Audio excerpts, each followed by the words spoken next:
Hello again, Sylvain Chamberlain here. You can call me Sifu Sylvain or Reverend Sylvain. If you're Japanese, Sylvain Chamberlain Yudo.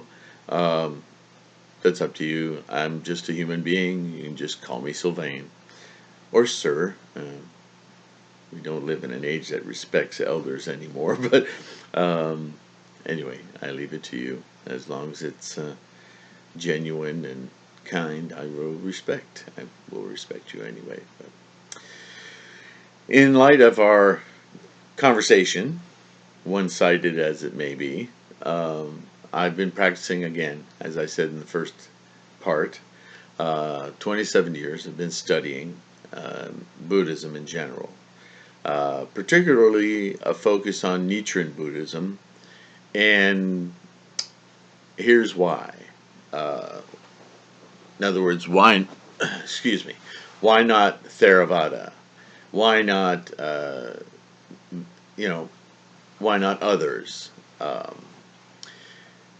in my study over the last 27 years, both within certain sects and lay organization, I started out with the Nichiren Shoshu text, um, and then discovered Nichiren Shu and Kosekai, and then the Independence, and there are many, many versions of Nichiren doctrine, or practice, I should say, because the doctrine is pretty consistent. Buddhists tend to be very strict, even though there's inclusions of a lot of ancillary baloney. The central tenets of the Buddhist teachings are remain pretty consistent everywhere you look. And this is because when the Buddha attained, the historical Buddha, Siddhartha, attained his full enlightenment, he right away started teaching. In Japanese, it's called the Kigan Sutra. Sutra meaning teaching. It's also known as, let's see, I've got the book here, the Flower Ornament Scripture. This book here, the Avatamsaka Sutra. You see that? Okay. This is by a scholar by the name of, this is Shambhala Press, and I believe this is John Cleary. Thomas Cleary. Sorry, Mr. Cleary.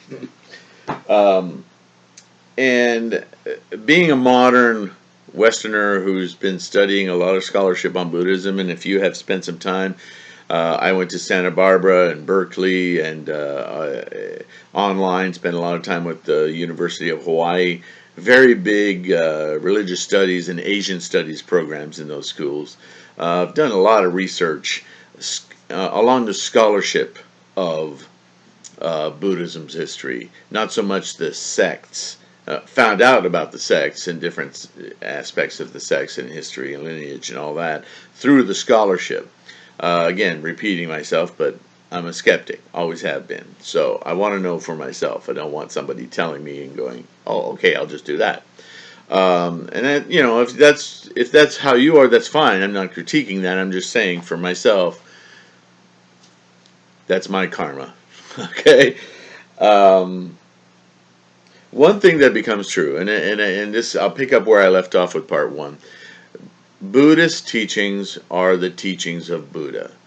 Buddha taught through an ancient way of teaching that was prevalent in his day due to the many reasons I explained, the education and the facility of writing and reading and all that, in an oral tradition, meaning he repeated the same thing over and over. 3 times was the magic number, but also 3 times in a conversational tone and 3 times in a tone that we call prose. Don't mistake that with poetry, though, because when we say poetry in the West, we think fanciful, romantic, not real. Prose in the way that you can capture with a small series of sounds with sentences that are broken into like 5 beats, all mechanisms to really ingrain the teaching in the brain so that it doesn't get defiled, it doesn't get twisted, because there's a da da da da da. You can only say row, row, row your boat. If somebody comes up and says row, row boat, you go, no, no, no, you're saying it wrong. You know right away it's wrong because everybody says row, row, row your boat. Okay, it's the same thing with the oral tradition of teaching. So please don't mistake an oral tradition of teaching with being inferior. In many ways, it may be superior to written ways of teaching. And this is why, and I need to make a very big point here. Are you listening? You don't see, or should not see, um, big statues. Your ears should perk when you hear this. When you see big statues of Buddha or people with Buddhist implements of sort beads or whatever hanging from their rearview mirror, um, that's not Buddhist teaching. And let me go one step further. I have yet to see, and it may exist out there, so you go ahead and write in the comments, let me know, because I want to know about it.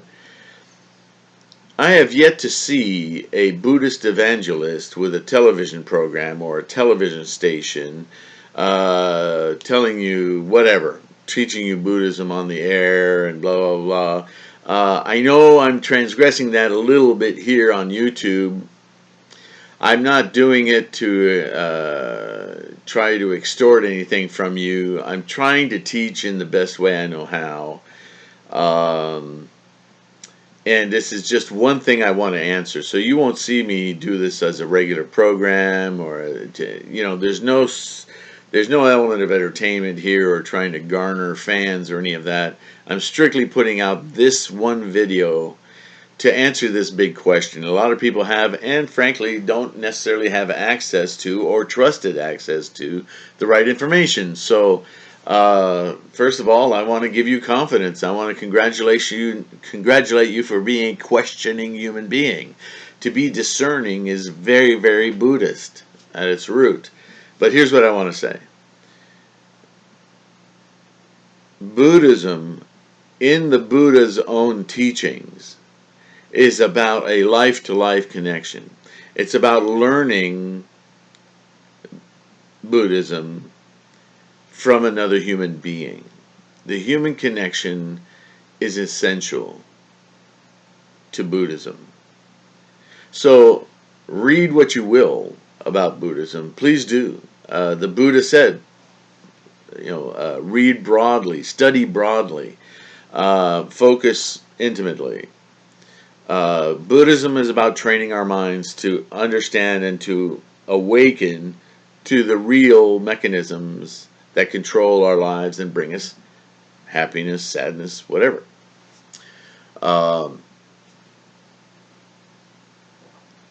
To read about that can be, and you can be I'm a very studious person. I was an excellent student in school. I was one of those. I was a nerd. I liked to study because I like to find out for myself, make up my own mind. That's the skeptic. That's my karma. Not everyone's like that. Some people need to. There are different kinds of brains that scientists have discovered. We have different ways of learning. Some of us need to experience things to learn them. So by all means, find somebody, and here it is again, a human-to-human connection. Find somebody to chant Daimoku with.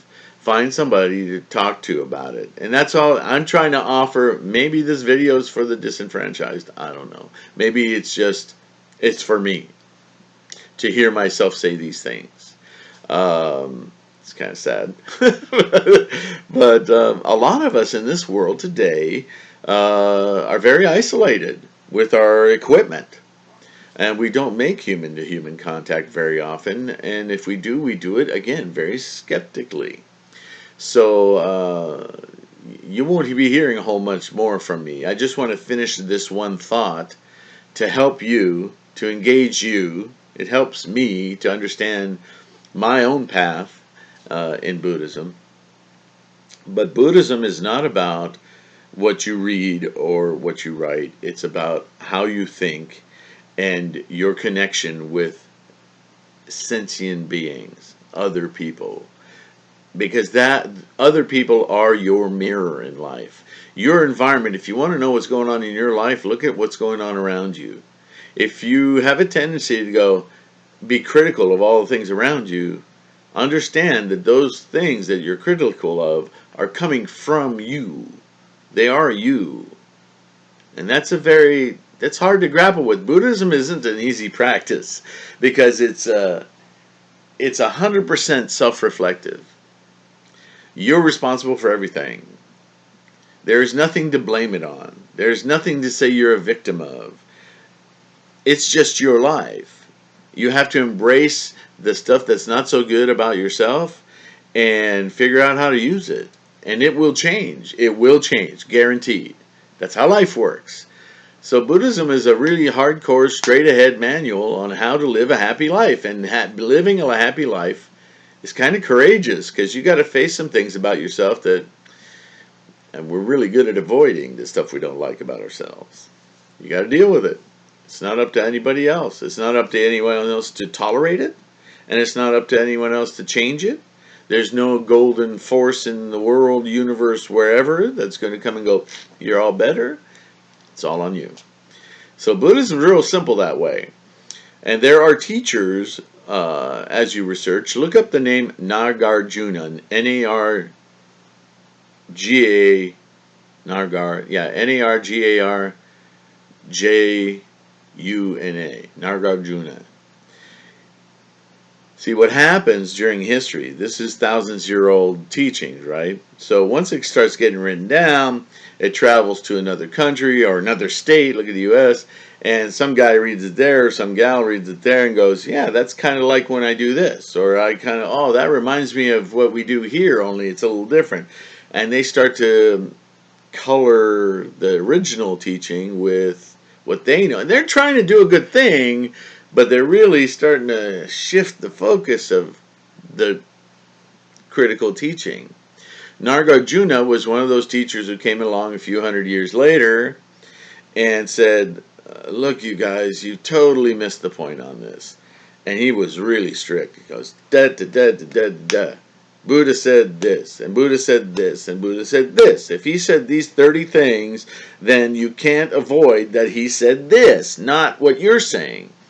So throughout the history of Buddhism, and this is the fascinating thing about the scholarship and the lineage, is that there's always been correctors, reformers, who've reined it back in and say, oh, okay, no reincarnation here. Where the heck did you get that? Doesn't exist anywhere in the Buddhist teachings. You threw that in there because that's what you want to believe. No, get rid of that.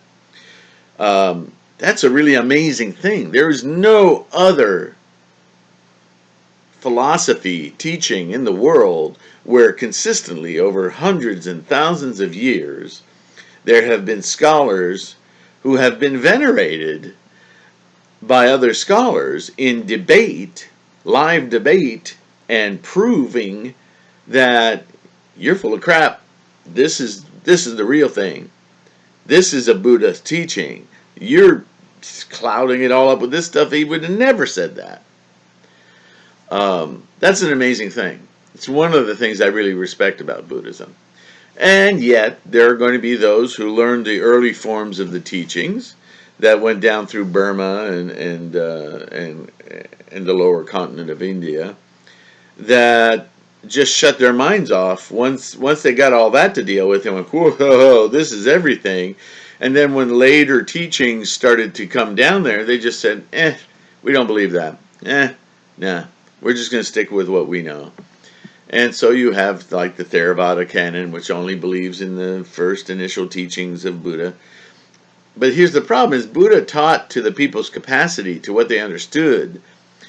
And he knew that he couldn't explain to somebody in his time quantum physics. He had to teach them plus and minus and multiplication tables and division, then algebra, then geometry, then trig, then calculus, and then finally, maybe if you didn't lose all of them and you had a few, you go, okay, now let's talk quantum. Look how crazy this stuff is. This is what will work ultimately.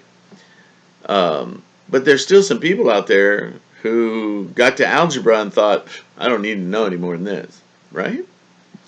But the problem with that, as Buddha said himself, you've got to study everything. You have to study everything. Even if you have trouble understanding it, it will help you understand the whole picture. Just do it. It's part of you awakening, being happy, fulfilled as a human, and discovering your already innate Buddha nature. Anyway, I hope all of this blah blah blah has helped you understand how scripture, I don't even like to call it that, but the Buddhist writings, the writings on, please try, here's what I'll exhort you to do. Try to find the highest level of scholarship in what you read. Don't read Bob's Lotus Sutra. Okay? Don't read Grandma's treatise on the heart teachings of Buddha, or Buddha's Words, a Bathroom Manual. You know, don't. Okay? I mean, you can because it's entertaining, but understand that's not where you're going to get the value out of the teachings.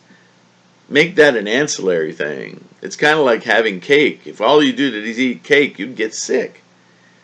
But occasionally, cake is fun. What the heck, you know? Yeah, I'll read. You know, yeah. What does this comedian have to say about Buddhism? Oh, that's so funny. Oh, he kind of hit it on the head on that one, but he has no idea what he's saying there. How can you say that if you're not studying the scholarship?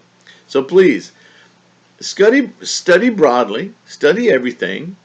I have a website at threefoldlotus.com. There's a bunch of information I put on there that's free.